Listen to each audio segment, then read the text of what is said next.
Today I'm joined by Anneke Beerten. Anneke is mountain biker. Anneke has switched disciplines a few times in mountain bike.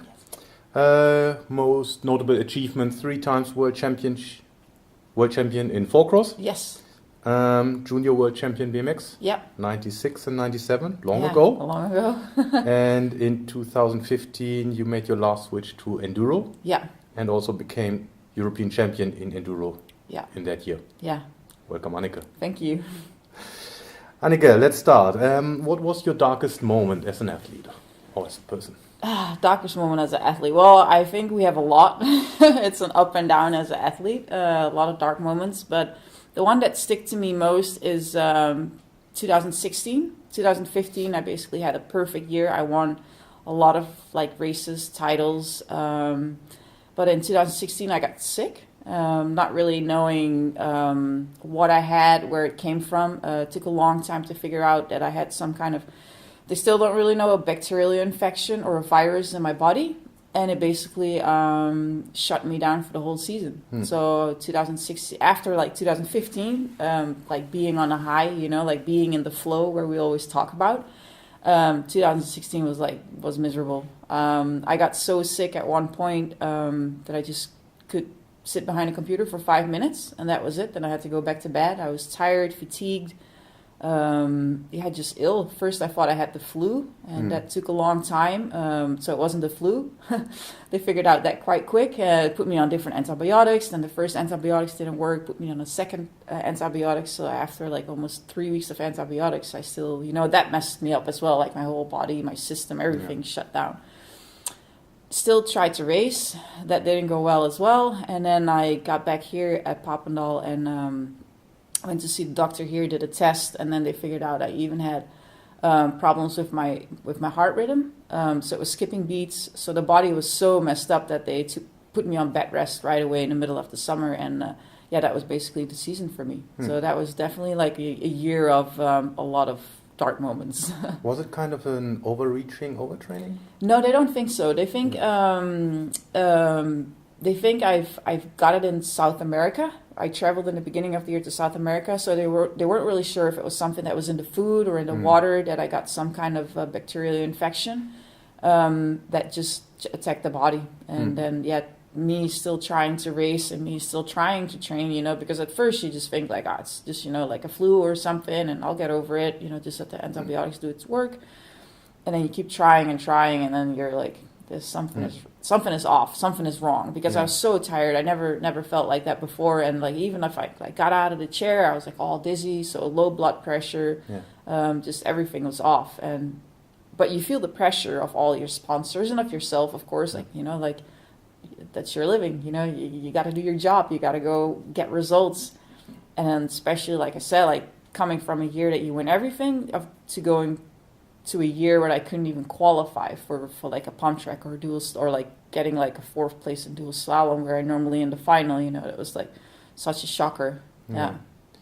And how did you recover from that? I mean, physically and then also mentally, I think it must be hard because you had the best season the year before. No, it was really difficult. I kept trying, which was probably wrong in the season. I still kept, because I also signed with a new team because I had such a good year. I had multiple teams wanting me on their team. So I had great offers on the table. So I signed with a new team.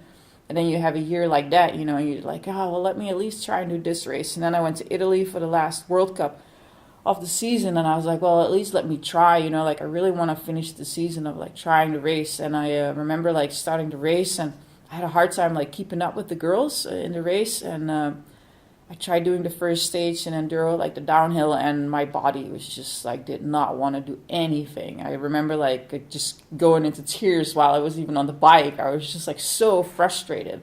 And at the bottom, I was I gotta stop. I'm I gotta listen to my body, And as an athlete, that's so difficult, just so emotional, stopping and then going to your team manager and telling your team manager again, sorry, there's something I just can't do it. So. Yeah, that's hard. But I had to really take rest. So I had to take rest. We did more tests, but we couldn't really figure out what was wrong. But it took a long time off in the winter, and then really slowly started building up again. Yeah. And the same mentally, you just got to stay positive and listen to the body. And that's probably the hardest part, listening to the body and accepting that you have to start at zero again and then really slowly have to build up. And how do you stay positive? Because if things are not going well, it's easy to say stay positive, but do you use strategies or anything? Yeah, I wouldn't say like at that point there's you can't really find the positive, stuff. It's just little baby steps that you have to be like, okay, well today I literally had to start riding with like half an hour, like I think the first time after for sure a month of like they call it bed rest and doing nothing, I was able to ride 3 times a week for 1 hour. Well, for me that makes, for a person that normally does a minimum of 2-hour rides a day, that was like, oh my god, you gotta be kidding me. But you see, like once you make those little progresses, you're like, okay, like this is finally going somewhere, and I like try to look at it that way. But it was difficult for sure. Yeah, it was difficult. Yeah. And did you start doubting whether you will ever get back to the level where you were? Oh yeah, for sure. I think that's hard not to do as an athlete. Like it's like you doubt all the time, because especially on the age where I'm at, I was 34 at the time, so that you're, even though I had the best year ever, you can't really have a year like that. You still want to be on top of your game and be the best. And if these doubts come in, what did you do? I don't know. I kept thinking back of the year that I just had, because I knew like I was in such great condition, and like I was feeling great on the bike. Technically, everything was just like falling into place. So I was like, well, 1 year is not going to do that much damage that I can't ride a bike anymore. Just try to tell yourself, well, I've been doing this since forever, since I was a little girl. So just try to stay positive in that kind of way, and tell yourself like to look for the little positive things. Yeah. Okay. Cool. What was your best moment? Best moment for me is without a doubt winning the World Championships in 2011 for the first time. Yeah, that was in Switzerland. I failed many times before winning the World Championships, and it was like I crashed years before. I got bronze, silver, got disqualified. So there were so many years leading up to it that people almost started doubting me. They're like, "Oh, are you ever going to win the World Championships title?" I'm like, "Man, God," I'm like, "I hope so." So winning in Switzerland was amazing, and I had the right people around me. My parents came out to watch, so it was a special night. Yeah. Because you won in 2011, and I think I looked it up. Since 2004, you were number 1 in the seasons ranking. Yes. I mean, 1, 2, 1, 1, something like correct. that, right? Yeah, so season ranking and the world ranking. So the ranking. 7 years. Yeah, it took a long time. Yeah. And then you finally win it. But like, it's hard for people to understand how stressful leading up to every year the World Championships, like it got bigger and bigger. Like every year that you don't win it, the year after it's more stressful. Like everything you do before, it's all about that race. You're driving your car, you think about like, oh, World Champs is coming up. Like every training that we do, it's like, oh man, like it's all gonna be for that one day. that run that has to like go perfect. So that was definitely a big relief winning that one. Yeah. And then you won it back to back. And then I won it back to back. Yeah. Then I figured out how to do it, and I was like, No, I think the stress part was a lot less the second year, and people say that a lot of times, and it's actually true. Like you got it, so you don't have that stress factor, like that you need to still win it. And that was an amazing year as well. Winning that again. So showing that it wasn't just like a one-off thing. So if you could go back in time, what advice would you give your younger you? 10, 15, 20 years? Yeah, I would definitely give myself the advice is to listen to my body. I think that's a very hard part for me. It still is. I like training. That's a daily thing for me. It's normal, but I think I always find it hard to find the balance of like taking a step back when I have to. I really need people like you or Bosse or Chair to tell me like, okay, put the brakes on. It's like time to listen to the body, take a step back. And especially like recovering from the enduro races was so different because I'm talking about like going from like a sprint events that I was doing with fall cross and BMX to doing like long distance stuff. It's like, especially after a long weekend of racing where we were like hours on the bike, I needed more recovery after. It wasn't like on a Monday I could go back into training. I needed Monday, Tuesday, and maybe on Wednesday I could start training again. But that was so different for me. Yeah. So I really needed to learn like, okay, I need to recover and then I can go back into training. Yeah. Or when you have an injury, it's like, okay, take it easy. Well, you know, like it will go faster if you like take a step back. You don't keep going full on, you know? Yeah. Okay. Listen to your body. Listen to the body, for sure. Yeah. Yeah. Okay. I've also noted down something here. You stopped your job when you were 22 to go all in on cycling, right? Yeah. Mm-hmm. I can imagine it must have been a difficult decision in terms of taking risk, right? You leave your job in order to do something that is insecure. Yeah, it was. Yeah, it was, especially because I was at the age as well, like you have to make the decision, or would like do I go and hang out with my friends and have my normal job, you know, and or am I gonna do something I really love, but it's not, you know, I don't know where it's gonna go, because I made the switch from something I was really good at in BMX. And BMX wasn't in the Olympics back in the day, you know, it was just, all regional. And I did a little bit of international racing, but not too much. And then I got the offer to go race mountain bikes. Well, I'm from the Netherlands. I had never seen a mountain before, you know, in my life. So I was like, I had no clue what I was getting into, but I loved it so much, you know. And then they offered me to start riding and racing for them. And I was like, yeah, I just need to do this. You know, I need to like take a big step and, you know, really do what I like. And I fell in love with mountain biking. I was like, oh, this is a new challenge. You know, I love the challenges. Like I always had them, you know, from BMX to mountain biking, and then mountain biking, some switching from downhill, fall cross, and then to enduro. So I like to set the goals and keep reaching for something new. Yeah. And when you made that switch and decided to stop your normal career, how was your family and network? Were they supportive, or did they say, stick to the certainty and security? Stick to working in the record store and keep selling those CDs. No, my parents always knew that I had a big passion for cycling, because I've always done it, and they were always very supportive. Yeah, not in like the kind of parents that really push you. My dad would always just be like, oh yeah, just go and do it, you know, or they'd drive me to the BMX track, you know, 3 times a week, and in the weekend they'll, you know, go to the races with me.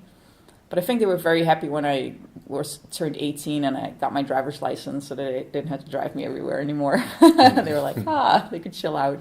But they was always been very supportive, and they still are, but just in a very mellow way. You know, they kind of like trust that I, you know what I'm doing, even though my mom doesn't always like to watch. But I guess that's with every mom. So yeah.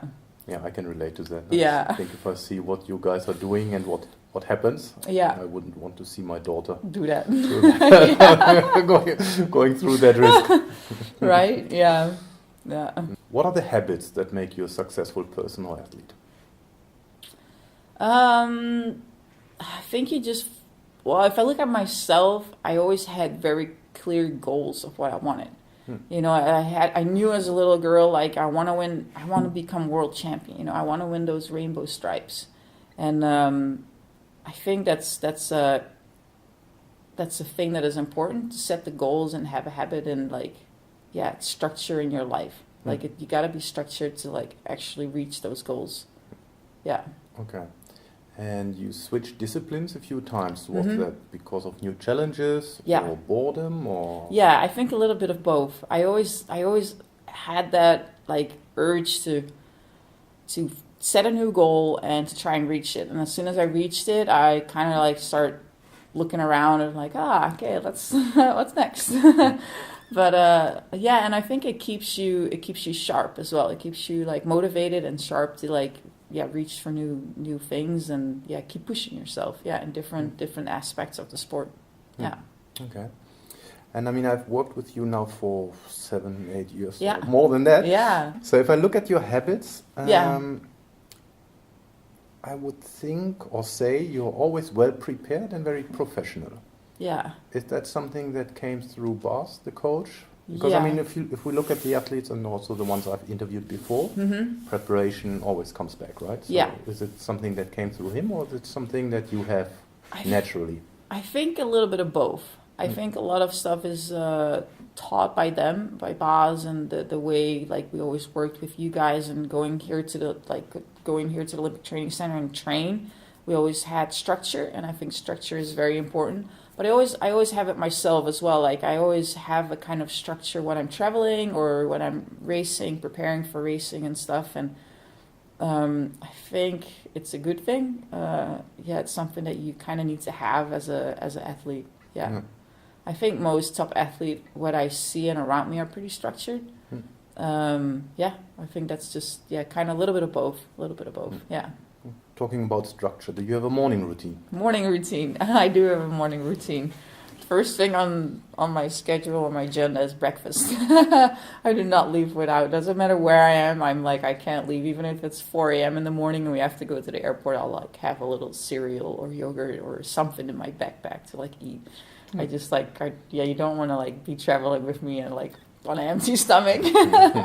So normally just like wake up and like, if I go really into detail, it is wake up, put the little heart monitor and oxygen, I forgot the name, the saturation little thing, device on my fingers. So I'll check like my heart rate in the morning, of course, like grab water, then grab breakfast, and then start the day, see like what the weather is like, especially here in the Netherlands. I gotta look at like if I can go riding outside or if I go to the gym. And I'm always kind of prepared as well. I like to prepare the night before. I have my bag ready. I have my clothes ready, what I'm going to wear. And so there's, everything is like ding, ding, ding. It's crazy, when you think about it.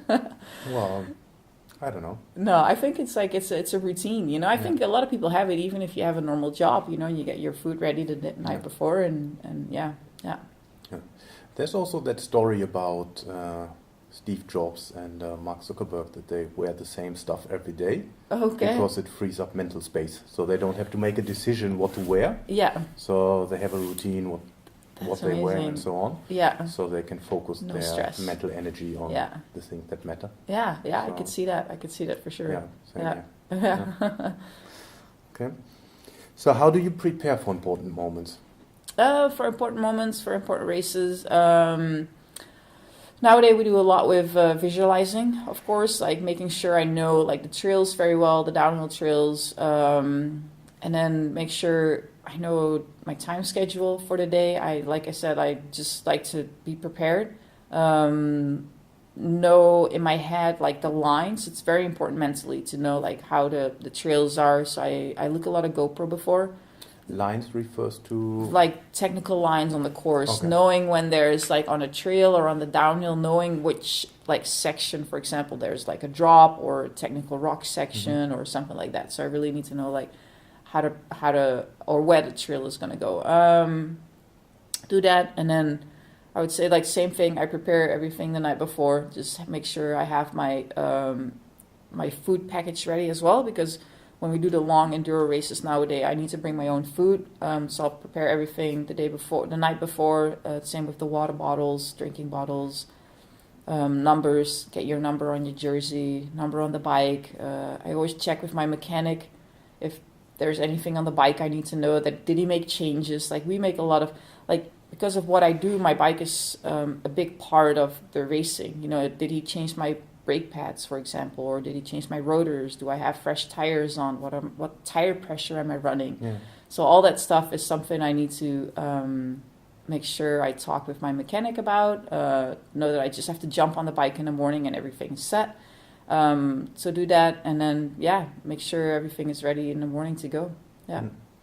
And then on the moment itself, you're in the start gate. Yeah. How do you make sure that you bring out your best performance?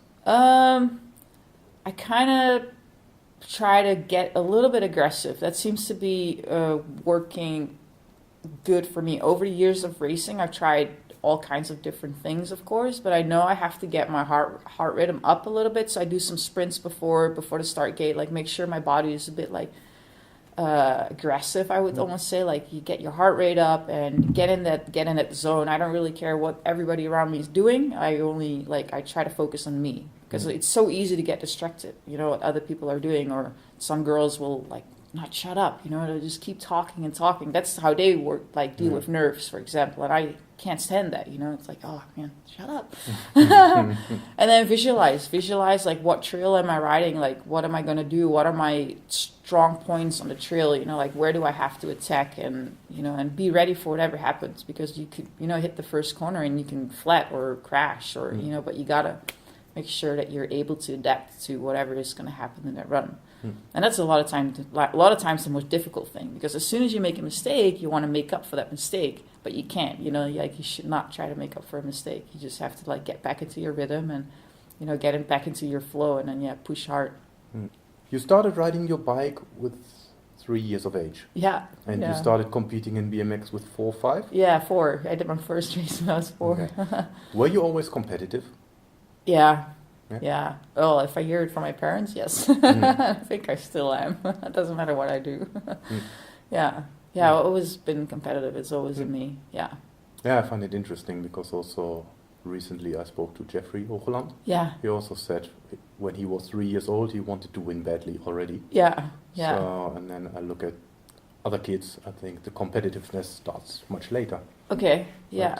But, so interesting. Yeah, and especially when I was really young, in BMX, I had to race against the boys as well. They had like the age classes all together, so you race against the boys, and I think that was only making it more challenging and fun for me as well. So or if I if I think back in school, when you have like your normal gymnastics or whatever, like I always would be like, the Cooper test running, I'll be like, yep, I'm like, better gonna win this thing. So I think it's always been in me. Yeah. Okay, interesting.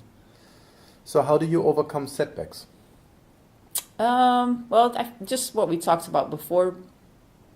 Try to find the positives in the setbacks. So that's definitely my way to go. I think for a lot of people, it might sound a little bit cliche, but think about the positives. But you have to get out of it, if you have a setback, and it's just, it sucks at in the moment, and when things are not going right. And I always I like this quote that I saw as well. It says you lose more races than you will win in your career, and over the years I've learned to appreciate when I do win, because at one point, you're winning races and you're like, oh, you people around you start thinking it's normal, or when you don't win, they're like, oh, how come you didn't win? Yeah. I'm like, dude, you should know, it's not that easy.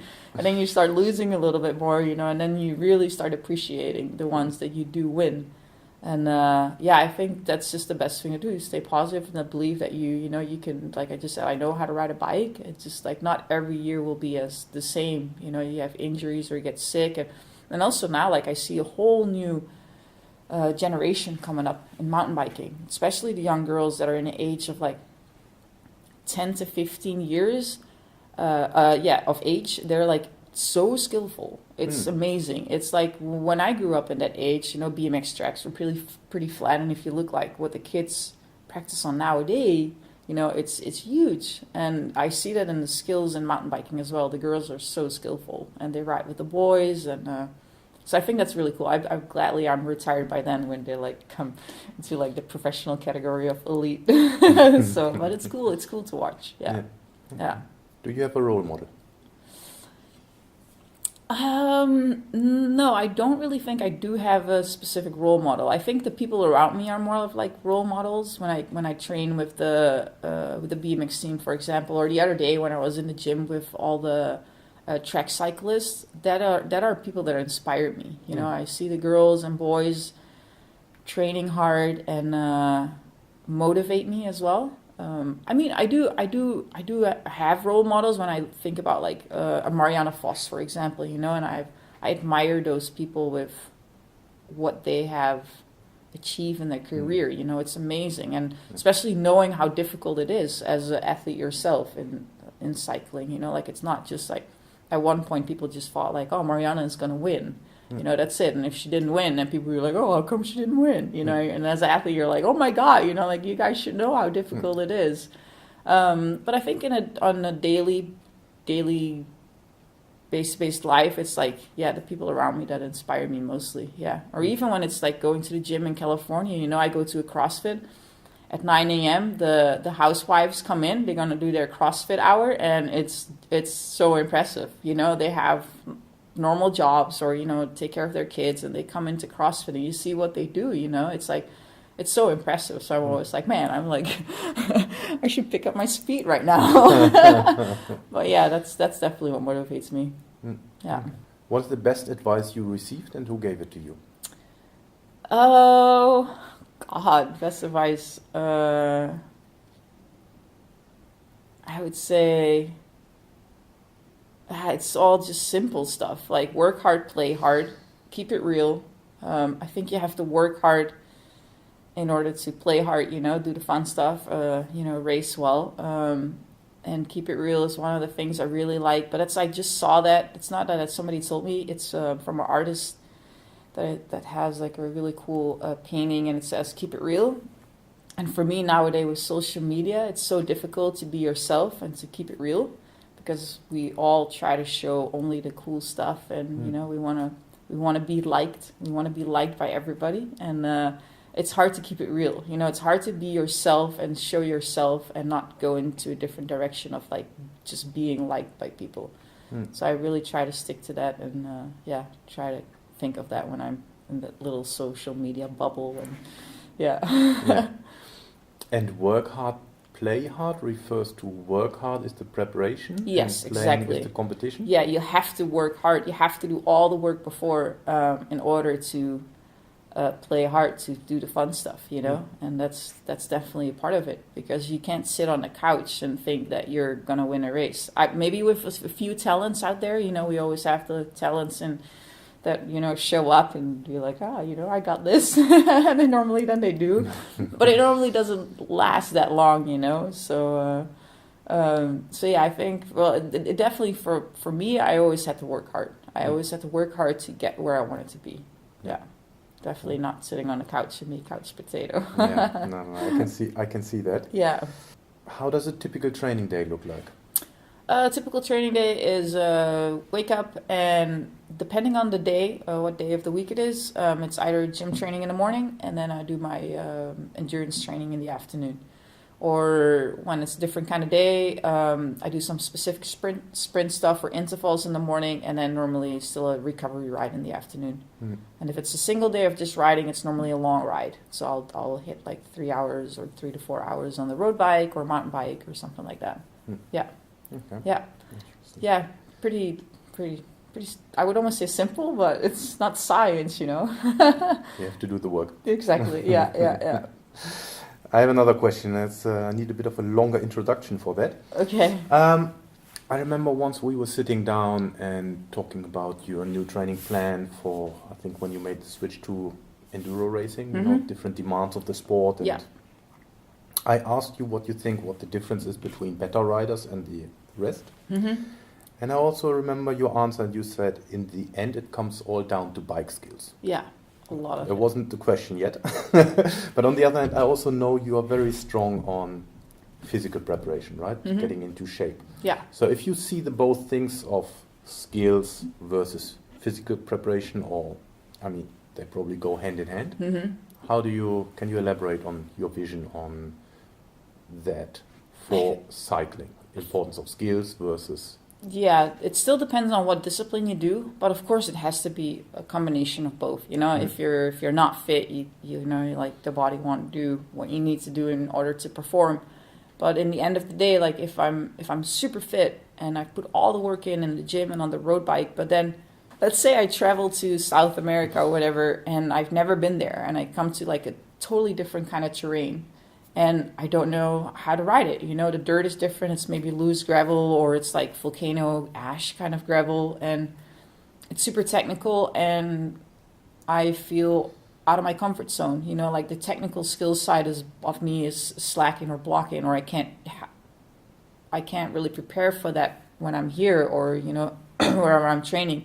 So if you put all the work in and you're so fit and you're ready, but then again on the technical side, you come to that race and you can't perform technically what you need to do, then, well, you're not going to win, you know. So that's a hard part of the sport sometimes. Like technically you got to be, well, it's mentally a big part, of course, too. Like you got to be confident about yourself that you're gonna, that you can do all that stuff, that you're not scared of riding and racing that at full speed and balls out, I would say. But so that's why I probably set that as well. It's like, if you don't have the technical skills, then it's, you need to have both for sure. Yeah. And now the extra question about social media. Yeah. I know we spoke about that before. It seems like the landscape is changing, right? You mentioned that if you speak to support staff or sponsors, in conversations earlier, it always used to be about performance. Yes, yeah. And now more and more the conversation goes to the strength of your social media following. Yes, and yeah. Talk us through that, your experience over the years. It's been a big shift over the years, in my opinion, or how I felt it happening to me too. Because in the beginning, you still sign with teams or sponsors because of your results. It's like, okay, these are my results. I'm world champ. It's like, that's it. You didn't have to show them your little paper where it said like, I have this many followers. This is my engagement. This is how many video views I have. But now it's like, what is your social media following and what are your results? It's almost it flipped. And it's interesting to see, but it's also a little bit hard to adapt as a racer or as an athlete, because I'm maybe a little bit of the older generation, so I'm probably the hardcore athlete. Yeah. And I'm not so much of the social media athlete, although I try to keep up and I do my best as well, but it has changed over the years. And now the same thing is, so back in the day, sponsors would look for athletes that have the results. But now sponsors don't really look for that anymore. So the people that are applying for the sponsorships is way wider now. So somebody else that has no skills or no results but looks really cute or has a great social media following is in the same sponsor, how do you say that, applying for sponsorship in the same boat as you. So there are more people applying for sponsorship, but not all for racing. Like a lot of people do video projects, photo shoots, or travel and, go to places to do video shoots and just for social media. So it's definitely becoming more interesting and harder. It's harder to get the sponsorship at that point. And and not always like, it's always...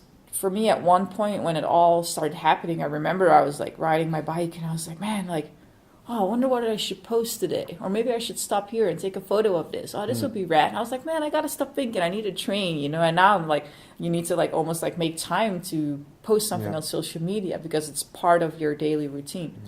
Yeah, that would have been my question, because if it's so much more important now, you also need to plan it in somewhere, right? Yes. So you need to make time in your schedule. Yeah, we joke sometimes. We're like, is this a social ride or is this a training ride? Because sometimes you go riding and you're like stopping and taking photos and it's fun, but it was a big shift for me because I had friends that would like do that a lot. They would just go and get like really nice shots and it's awesome. But for me as an athlete, I was always like, I'm like, come on. I'm like, can we keep going? I'm like, I gotta be up in a higher heart rate. Come on, man. So, but it's important. It's important to make that change and but on the other hand, just what I said too, like for personally, like my social media, I really want to stick to like who I am, and I want to inspire the younger girls and generation of like the kids that are coming up, and I want to make sure that they don't see, how do I say that? Not too much of the fake stuff. I want them to be able to be themselves. And it's so hard nowadays with all the social media that we have. You got to be perfect and it all has to be, looks rad. And but it's not, like we have our normal struggles and it doesn't always have to be perfect. So, yeah. Okay. And then, I had two more questions. One you already answered. But the other one is, with this social media activity, do you have a strategic plan how you do your social media? Or is it something you do more out of intuition? I would say a little bit of both. Yeah. Some stuff is a little bit more planned and some stuff is just intuition. Yeah. I think you have to have a little bit of a structure just for yourself, to have a clear mind, not too stressful, just what you say, have your clothes ready for the next day, what you're going to wear, or just plan some stuff during the week if you're going to have a really busy week. Or when you're racing, just make sure, like, don't waste too much time on sitting on your phone because, well, we all do it, we're so stuck to that thing nowadays. So, yeah. Yes, we are. We are. So, So, a little bit of a structure, and then some stuff is just like, whatever comes up. Yeah. And your sponsor helps you a little bit with social media stuff in terms of, I would imagine they also have marketing media people that can tell you a little bit, okay, do this, Yeah. or you do it yourself. A lot of the contracts nowadays that I have a social media part in it, so it will tell me what I have to do for them. There's normally a number of posts that I have to do for certain people, or hashtags, or tag them. And that's also changing. Like nowadays we have to look at the contract that we get to make sure that we deliver what our sponsor asks us. So it's not only race result, but it's also social media based. So that too. But I always try to keep it in a fun way. I'm not gonna put a product like here, like my Oakley glasses, and just just make sure it's in a fun way, and otherwise people don't like it as well. They go like, oh my god, another sponsored product, Try to keep it original and fun. And the second question, again, you answered it kind of. What advice would you give younger athletes in the sense of social media, because you have been through that transition of definitely just try to be yourself. That's so important, I think. I think it's a hard thing, especially if you look at the kids nowadays, like when you have so much pressure from the outside world of being perfect, don't worry about the likes. It's not about the likes, or the followers, and it's, but we'll see where that is going to go in the future. I think the only thing you can try to do is be a good example and inspire them, through my social media, because I love it when, like, kids come up to me at races and they say that they follow me and, they think it's rad what you do, and that's even like that for me. That gives me just as a great feeling as winning a race. Having kids coming up to you and be like that they follow you or you inspire them. It's so motivating to have that possibility. That's also a cool thing about social media. It's social media can drive you nuts sometimes, but on the other hand, I can post a photo and there could be a girl like in New Zealand, or I actually had a girl in Tasmania last year that came up to me and she was like super fan, I'm just, a normal girl from the Netherlands, but you have somebody on the other side of the world that follows you. So I think that's really cool. That's a great power of social media as well. And hopefully I can do more with that in the future. So inspire people. Okay, cool. Bonus question. Do you want to nominate someone to be interviewed? Yes, I would. And I think we'll have to pick maybe 2 names in order to see if they can do it. I would love to try and get Reggie Miller in it. He's a great friend of mine, basketball legend, but he loves riding mountain bikes. That is interesting. Yeah, and he not only does he love like riding mountain bikes, but he's very passionate about just sports in general. Like I don't know if you follow him online, like if you see his like workout videos, he's always like in the gym and hustling and riding his mountain bike and still traveling the globe, mainly U.S. For commentating at the NBA games. And then if that's not going to happen, then I would love to see Marianne Vos. Okay, that's also that would cool. be also very cool to have her and see. She's been struggling a little bit with some injuries as well. So I would love to see how she dealt with all that. Yeah. She is one of the 2 athletes here in the Netherlands that how do I phrase that best? Without knowing them, I kind of admire what they've done in terms of results. Yes, exactly. The other one is Epke Zonderland. Oh yeah, yes, that's amazing too. Yeah. I don't know him, but we can nominate him too. if you look what he has done. Yeah. It's amazing. There are plenty of athletes that I admire. But yeah, it's. I think Marianne always, since I was a younger girl as well, even though she's younger than me, like when I watched her, winning cyclocross world champs when she was super young, and then the road, and it was just amazing. And she did a little bit of mountain biking too. I remember she was junior when she came to the world champs in Italy. So I met her and saw her ride, and that's pretty amazing. So talented, and still doing great as well in the sport. Still winning. So, yeah. Cool. Yeah. Where can people find you? Social media, of course. In person, sometimes in the Netherlands, mostly in California. No, but Instagram, Anneke Beerten. Same with Facebook, Twitter, and YouTube. So, yeah. And you have your own website. Own website as well, AnnekeBeerten.com. So, okay. Check it out. Cool, Anneke. Thanks for your time. Yeah, no, thank you. Thank you for your time and all the years of helping me out. Yeah, working hard. My pleasure. Yeah. My pleasure. Let's keep it rolling. Let's keep it going for a couple of more years. Cool. All right. Thanks a lot. Thank you.